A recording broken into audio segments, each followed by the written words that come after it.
Hello, good morning! Welcome back to my channel, Tax Tutorials for MSME. Alam nyo ba na pwede nang mag-apply ng authority to print invoice sa online registration and update system or ORUS? Nakapag-apply na ako doon, maraming beses na. Pero sa ngayon kasi, ang ORUS ay laging we cannot log in into your account at this moment, parang ganon. Kaya hindi ako maka-access doon sa account ng aking taxpayer. Kaya balik na lang din ako sa sa RDO para mag-apply ng authority to print.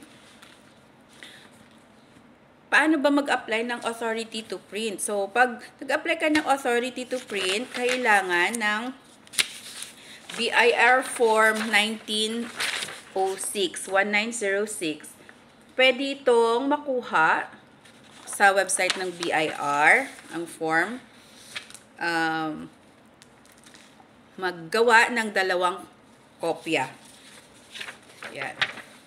Kailangan mag-fill out ng tax identification number, then ATP applied for head office or branch. Ito yung importante sa video na to kasi itong i-apply ko ay para sa branch.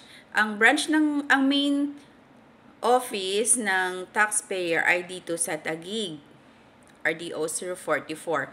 Ang kanyang branch ay sa RDO 003 sa San Fernando, La Union.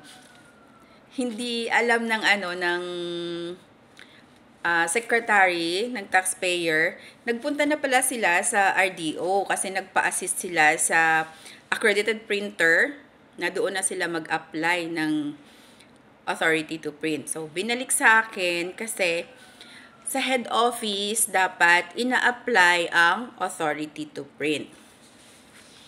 Para makapag-apply din through authorized representative, kailangan din ng special power of attorney. Kaya medyo natagalan dahil nagstay sa probinsya yung taxpayer. Ayan, kailangan may special power of attorney. Naka-state kung ano yung mga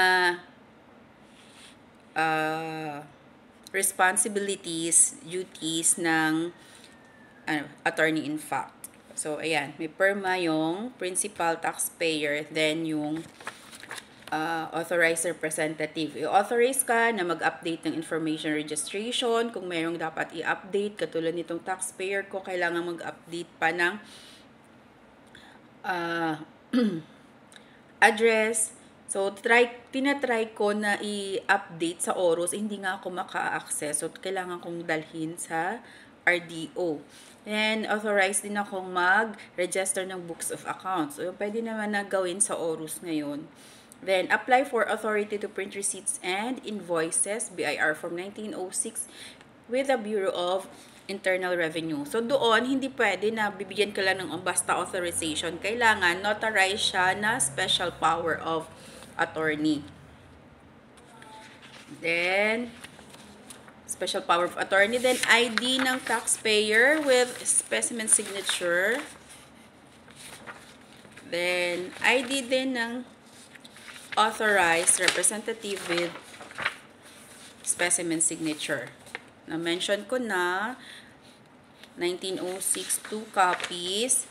Then, kailangan mo din ng 2 copy ng printout ng sample layout ng iyong resibo. So, makikita din naman sa website ng BIR ang mga bagong format ng invoice. So, merong sales invoice, merong service invoice. Ito service invoice. Kopyahin na lang. Actually, hindi naman taxpayer ang gagawa nito. Ito ay gagawin ng printer. So, ito galing to sa printer. Sila ang nag-layout nito. Kailangan din ng registration details ng printer kasi kailangan ng accreditation. Ito ay continuation na ng dati na kasi siyang merong authority to print. So, yun.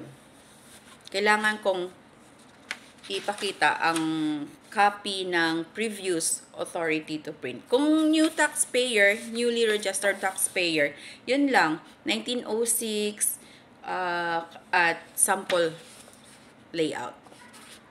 Okay.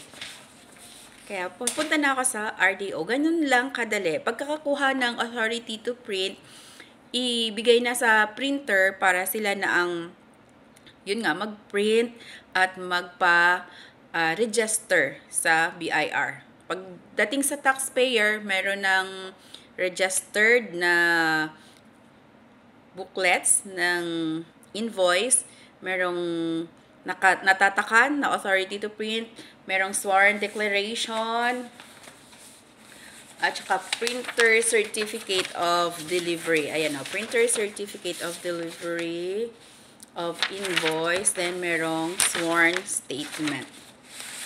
Okay, thank you so much sa pag-support sa aking channel. Kung meron po kayong tanong, pwede po kayong mag-PM sa akin, sa aking FB page, Tax Tutorials for MSME. Kung gusto nyo namang mag-avail ng aking tutorial services, pwede po kayong mag-book. Ilalagay ko sa aking video description ang aking booking appointment. Thank you so much, guys. Bye!